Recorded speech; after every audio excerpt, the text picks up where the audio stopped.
la chose à laquelle vous allez arriver, au maximum. Par exemple, Rabbeinu dit que la Torah d'Eretz Israël, c'est une Torah qui s'assimile de façon graduelle. En Israël, la Torah, elle s'assimile graduellement. En dehors d'Eretz Israël, non. C'est par comparaison, par bloc de comparatif. Mais en Eretz Israël, vous apprenez, tout s'apprend graduellement. Parce que toute la chorma d'Eretz Israël, c'est de contracter les choses de manière à ce que ça rentre mamash dans votre cœur. Vous allez vivre les choses. Vous n'êtes pas dans le virtuel. C'est pour ça que la terre d'Eretz Israël, elle vous change. Quand on dit c'est une terre qui mange ses habitants, ça veut dire que c'est une terre qui va te changer. Comment elle va te changer? C'est elle va te faire vivre les choses graduellement. C'est pas comme en dehors d'Eretz Israël.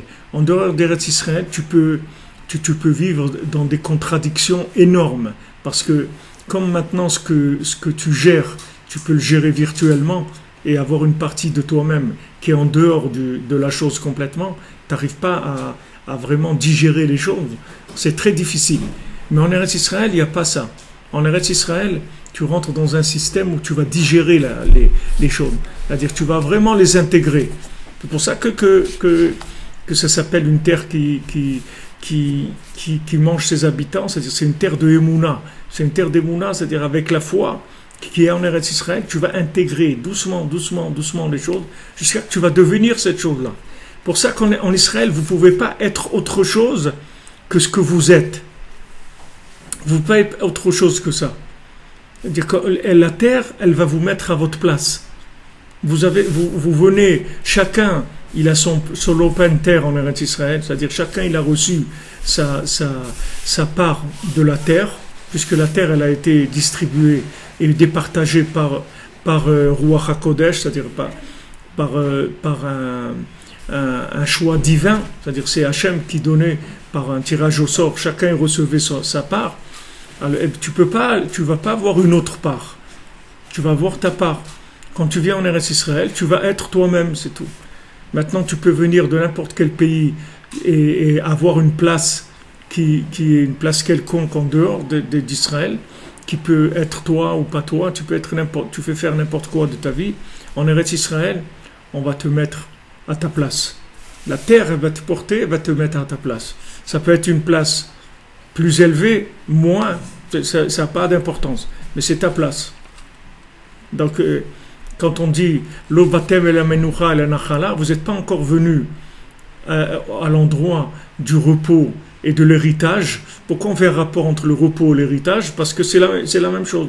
C'est-à-dire, quand tu te trouves dans ton endroit à toi, que tu as hérité, qui est à toi, alors ça te donne la menucha, ça donne la paix intérieure.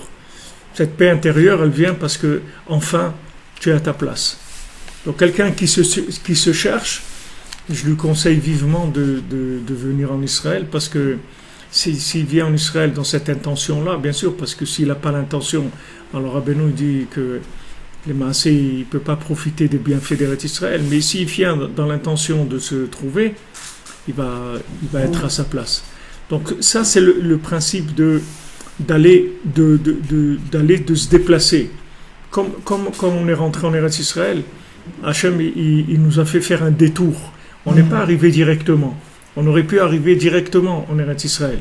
Mais vous voyez, Hachem, il nous a fait faire tout un détour pour entrer en Eretz Israël. Pourquoi? Parce que Hachem, il avait peur que si on arrive directement, si on n'avait pas fait cette marche à pied, en fin de compte, cette marche à pied, elle a duré 40 ans. Ça a commencé par une petite affaire de quelques jours, elle a duré 40 ans. Mais ces 40 ans-là, ils étaient bénéfiques. Parce que ces 40 ans-là, c'est comme ça qu'on a pu vivre, préparer les récipients, vivre la chose, se préparer à vivre la chose. Même si ce n'est pas nous qui l'avons vécu, même s'il n'y a que Kalev Ben-Yefouné et Shoah Ben-Nun qui sont rentrés, mais nos enfants, ils ont vécu la chose. Pourquoi? Parce qu'on s'est préparé à ça. On a marché vers la chose. Alors, il ne faut pas chercher dans la vie à aller vite pour atteindre des choses, parce que c'est dommage. Tu peux atteindre des choses et ne pas en jouir, ne pas en profiter. Pourquoi? Parce que les maasés, tu as avancé plus vite. Comme on dit, tu as les yeux plus gros que le ventre. Quelqu'un, il a faim, par exemple.